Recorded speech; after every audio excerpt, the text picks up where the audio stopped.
जितनी स्विट्जरलैंड की total population है उससे ज्यादा इंडिया इंजीनियर्स प्रोड्यूस कर देता है। उसके बाद भी रिसर्च एंड इनोवेशन में स्विट्जरलैंड नंबर 1 पे है। इंडिपेंडेंस के बाद से रिपब्लिक ऑफ इंडिया ने 0 नोबेल लॉरियट्स प्रोड्यूस किए इन साइंस। यूएसए ने 100 प्लस कर दिए। एएसईआर की रिपोर्ट के हिसाब से 83% एजुकेटेड इंडियंस एम्प्लॉयबल ही नहीं है। और ये जो सुंदर पिचाई, सत्या नदेला की हम बात करते हैं, इन्होंने भी आगे चल के अपनी एजुकेशन बाहर से ही करी है। और ये सारी चीजें जो मैं बोल रहा हूँ ना, इसका रूट कॉज फाइंड आउट करने के लिए हमें थोड़ा सा पीछे जाना पड़ेगा। जब ब्रिटिशर्स हम पे रूल कर रहे थे तो ईस्ट इंडिया कंपनी के सामने 2 मेजर चैलेंजेस थे। एक, कम्युनिकेशन विद इंडियन, दूसरा वर्कर्स और क्लर्क्स की बहुत जरूरत थी उन्हें। फिर थॉमस बेविंगटन मैकॉय ने हमें इंग्लिश एजुकेशन एक्ट ऑफ 1835 दिया, जिससे उनके दोनों पर्पस पूरे हुए। पहला, उनको बंदे चाहिए थे जो चुपचाप डेस्क पे बैठे, अपना काम करें, क्वेश्चंस ना करें और ज्यादा क्रिएटिव ना हो। Second, communication in English. English सबसे ज्यादा बोले जाने वाली लैंग्वेज नहीं है, उसके बाद भी इंग्लिश एक लैंग्वेज की बजाय एक क्लास बन गया इंडिया में। रशिया, चाइना, फ्रांस, ये सब जगह इतना ऑब्सेशन नहीं है इंग्लिश को लेके जितना इंडिया में है। पुअर कम्युनिकेशन बोला जाता है अगर आपकी इंग्लिश अच्छी नहीं है, जबकि इंग्लिश ना आने का मतलब है कि आपको कोई और लैंग्वेज आती है। 5 साल पुराना iOS भी आज की डेट में आउटडेटेड माना जाता है।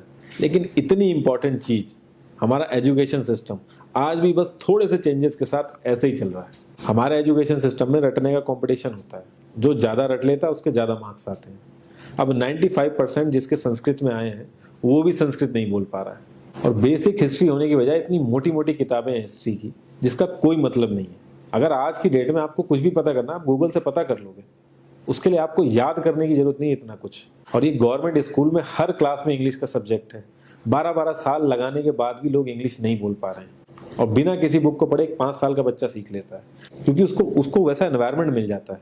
a+b² is equal to a² + b² + 2ab। इसका रियल लाइफ में क्या यूज है किसी को नहीं पता, न प्रिंसिपल, न टीचर, न बच्चे, बस पढ़ाए चले जा रहे हैं। हो सकता है इसका कुछ मतलब हो, लेकिन आप ट्राई करके देख लेना, किसी को नहीं पता। हाँ, 2ab की जगह अगर आपने 3ab बोल दिया तो 4 लोग हंसने वाले मिल जाएंगे आपके ऊपर।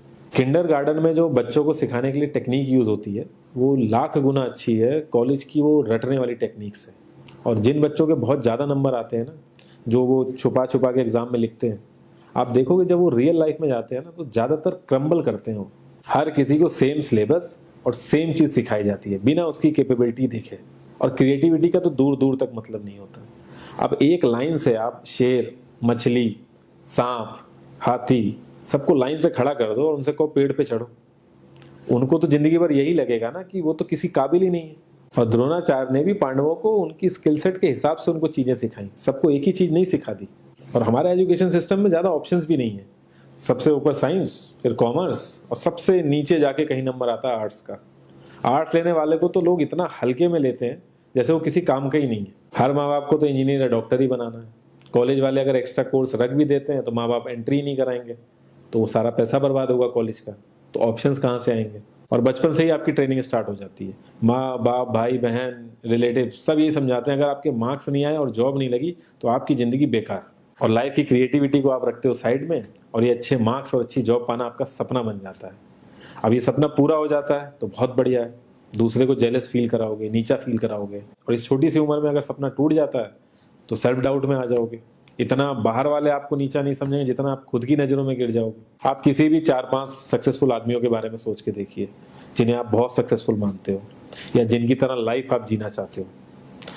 मैं ये कह सकता हूँ कि वो इस एजुकेशन सिस्टम की वजह से तो सक्सेसफुल नहीं होंगे, चाहे वो जो भी हो। धीरू भाई अंबानी, विराट कोहली, आमिर खान, नरेंद्र मोदी, ये सब हमारे इस करंट एजुकेशन सिस्टम के ट्रैप में नहीं फंसे। इन्होंने खुद सीखा, खुद एजुकेट हुए और खुद आगे बढ़े। किसी कंपनी के सीईओ को अगर ये कहा जाए कि आप अपनी कंपनी के सारे डिपार्टमेंट में इंटरव्यू दीजिए, तो कोई गारंटी नहीं है कि वो सारे डिपार्टमेंट के इंटरव्यू निकाल लेगा। और ये भी हो सकता है कि वो आधे से ज्यादा डिपार्टमेंट के लिए क्वालिफाई ना करे एजुकेशन वाइज, लेकिन वो पूरी कंपनी चला सकता है। तो ये जो एक स्किल है, इसके बारे में बात क्यों नहीं होती? लोग अपनी 25% से ज्यादा जिंदगी इस करंट एजुकेशन सिस्टम में लगा देते हैं ताकि अपने से कम पढ़े लिखे आदमी की कंपनी में जाके उसके सपने पूरे कर सकें। इंडिया का जो करंट एजुकेशन सिस्टम है, अगर वो इतना ही अच्छा है तो जो भी सेलिब्रिटीज हैं, पॉलिटिशियंस हैं, वो अपने बच्चों को बाहर क्यों भेज रहे हैं पढ़ने के लिए? इनफैक्ट पॉलिटिशियंस के साथ तो ऐसा करना चाहिए, जिस एरिया से वो जीते हो उसी एरिया के गवर्नमेंट कॉलेज में उनके बच्चों को पढ़ना कंपलसरी हो जाए, तभी वहां के गवर्नमेंट कॉलेज सुधर सकते हैं। 368 प्यून की जॉब के लिए 1.5 लाख ग्रेजुएट और 24,968 पोस्ट ग्रेजुएट ने अप्लाई किया। मैं आईएएस पीसीएस की तो बात नहीं करता हूँ, वो तो एक पैशन की बात होती है, लेकिन कुछ लोग 5-5 6-6 साल से तैयारी कर रहे हैं कि कोई भी गवर्नमेंट जॉब मिल जाए उन्हें। उनसे पूछोगे क्यों ऐसे इतने टाइम से लगे हुए हो, तो वो एक ही चीज़ बोलेंगे कि जॉब सिक्योर है। मतलब आप काम नहीं भी करोगे तो आपको निकाला नहीं जाएगा।